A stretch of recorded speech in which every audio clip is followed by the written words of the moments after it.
Jeremiah chapter 41. But in mid-autumn, Ishmael, son of Nethaniah and grandson of Elishama, who was a member of the royal family and had been one of the king's high officials, went to Mizpah with 10 men to meet Gedaliah.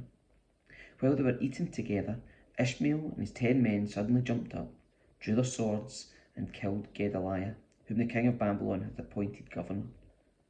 Ishmael also killed all the Judeans and the Babylonian soldiers who were with Gedaliah at Mizpah.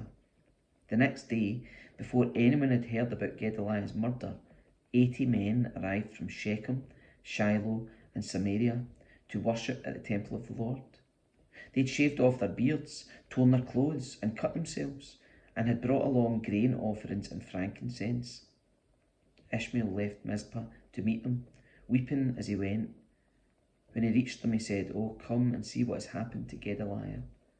But as soon as they were all inside the town, Ishmael and his men killed all but 10 of them and threw their bodies into a cistern. The other 10 had talked Ishmael into letting them go by promising to bring him their stores of wheat, barley, olive oil, and honey that they had hidden away.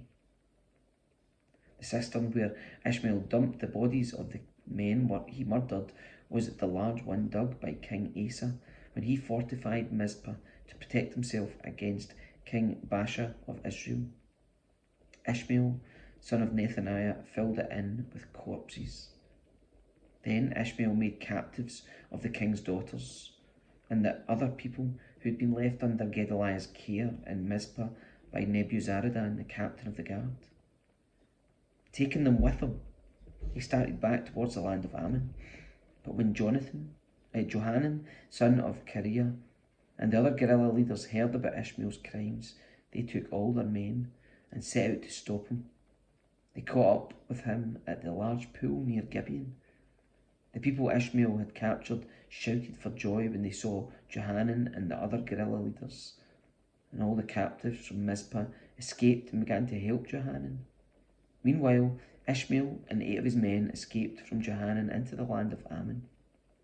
Then Johanan, son of Kareah, and the other guerrilla leaders took all the people they had rescued in Gibeon, the soldiers, women, children, and court officials whom Ishmael had captured after he killed Gedaliah. They took them all to the village of Gerith Kimham near Bethlehem, where they prepared to leave for Egypt. They were afraid of what the Babylonians would do when they heard that Ishmael had killed Gedaliah, the governor appointed by the Babylonian king.